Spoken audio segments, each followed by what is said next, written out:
তেমন একটা মর্যাদা দেওয়া হচ্ছে না। কিন্তু এখন আজকে যেমনটা দেখতে পেলাম আমরা যে একেবারে জুলাই যোদ্ধাদের মর্যাদা দেওয়া হচ্ছে না, সেই বিষয়টা একেবারে চোখে আঙ্গুল দিয়ে দেখিয়ে দেওয়ার মতো একটি ব্যবস্থা। এর মধ্যে আপনারা কি বলতে চান যে জুলাই যোদ্ধারা কি ব্যবহার্য পণ্যে পরিণত হয়েছে কিনা? আমার মনে হচ্ছে এখন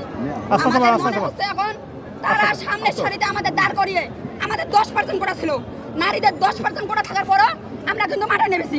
নারীদের আমার 10% কোটা থাকার পরও আমি না মাঠে নেমেছি, আমার বোনরা না মাঠে নেমেছে, আমরা মারা না মাঠে নেমেছি। তাদের 10% কোটা থাকার পর তাদের রক্ষা করার জন্য মানবিক দৃষ্টিকোণ থেকে আমরা মাঠে নেমেছি। আর এনসিপি হচ্ছে জুলাই আগস্টের গণঅভ্যুত্থানের দল। জুলাই আগস্টের গণঅভ্যুত্থান কার বাপের প্রপার্টি না, তার নিজস্ব প্রপার্টি না, সেখানে বিপ্লবীদের রাখা হবে। তারা বিপ্লবীদের না রেখে পকেট কমিটি করেছে, বাণিজ্য কমিটি করেছে, ভুয়া কমিটি করেছে, পকেট কমিটি করেছে, বাণিজ্য কমিটি করেছে। তারা হচ্ছে হাইব্রিড নেতা। তারা কয়জন লোক আনতে পারে? আমরা হচ্ছে সংগঠক, আমরা জনসমাগম তৈরি করতে পারি। আমরা সংগঠক, আমরা জনসমাগম তৈরি করতে পারি। আমাদের ম্যান পাওয়ার আছে, আমাদের ছাড়া তারা চলতে পারবে না। আমাদের মতো সংগঠক ছাড়া তারা চলতে পারবে না। এনসিপি যদি জুলাই আগস্টের বিপ্লবীদের যদি এনসিপি জায়গা স্পেস না দেয়, তাদের যদি অবমূল্যায়ন করে, এনসিপি অচিরেই ধ্বংস হয়ে যাবে। আল্লাহর গজব পড়বে তাদের, আল্লাহর গজব পড়বে তাদের। আচ্ছা, আপনার নামটা একটু বলবেন? আচ্ছা, আপনি জুলাই গণঅভ্যুত্থানে কোথায় ছিলেন?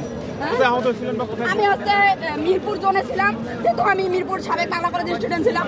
মিরপুর জোনে ছিলাম। আর দ্বিতীয়ত যখন ওই চারিদিকে 19 আগস্ট থেকে 5 আগস্ট পর্যন্ত আমি রংপুরে ছিলাম।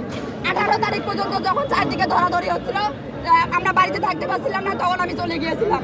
তা আবার ভেঙে শাটডাউন দেওয়ার পরে ভেঙে বাড়ি চলে গিয়েছি। পরে রংপুরে আন্দোলন বেগবান করেছি।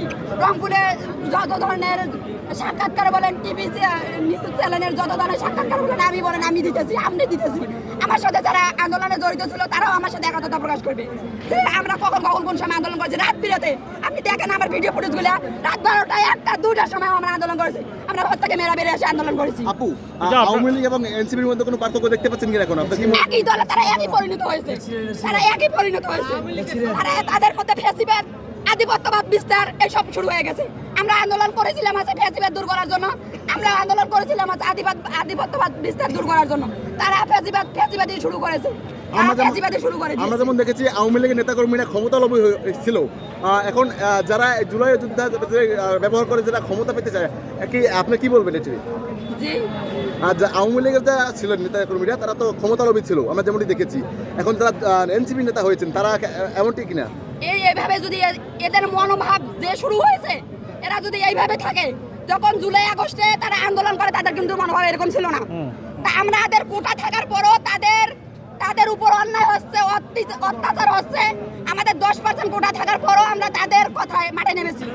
তাদের কথা 7 কলেজ বলেন, প্রাইভেট বিষয়, কিছুদিন আগে দেখবেন প্রাইভেট বিশ্ববিদ্যালয় থেকে তারা বঞ্চিত করেছে। 7 কলেজকে তারা বঞ্চিত করেছে।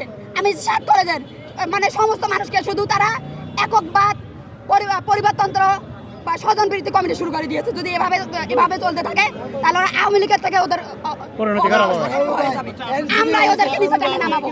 আমরাই বিপ্লবীরাই ওদের নিচে টেনে নামাবো। যেমন শেখ মুজিবুর রহমান 71-এর আগে, 75-এর আগে, যেমন মুক্তিযোদ্ধা ছিল একজন, 71 থেকে 75 পর্যন্ত সে স্বৈরাচারে পরিণত হয়েছে। তার ধ্বংস অনিবার্য হয়েছে, তার কন্যার ধ্বংস অনিবার্য হয়েছে।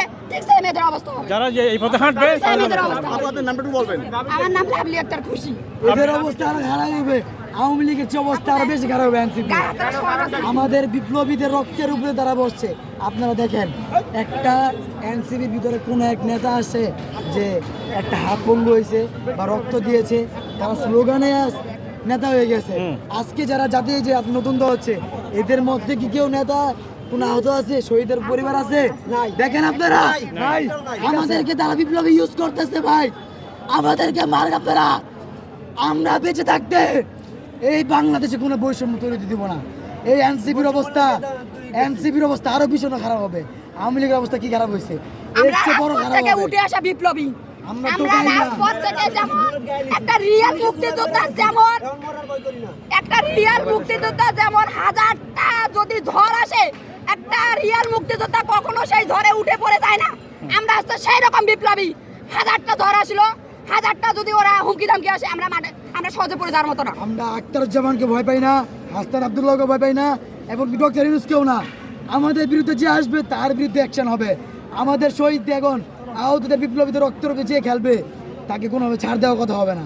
আজকে আমাদেরকে এখানে ডেকে এনে আমাদের অসম্মান যদি করা এই হচ্ছে। পকেট কমিটি অমানচিত ঘোষণা করার পরও এই পকেট কমিটি আমাদের মানি না, যদি এই পকেট কমিটি 48 ঘন্টার মধ্যে যদি এই পকেট কমিটি বাতিল না করা হয়, সুন্দরভাবে বিপ্লবের দিদি দিয়ে বিপ্লব যারা আছে, রাজপথের বিপ্লবী যারা রয়েছে তাদের দিয়ে যদি কমিটি গঠন করা না হয়, এই পকেট কমিটির ভিতরে আমরা রূপায়ণ টাওয়ার ঘেরাও করব।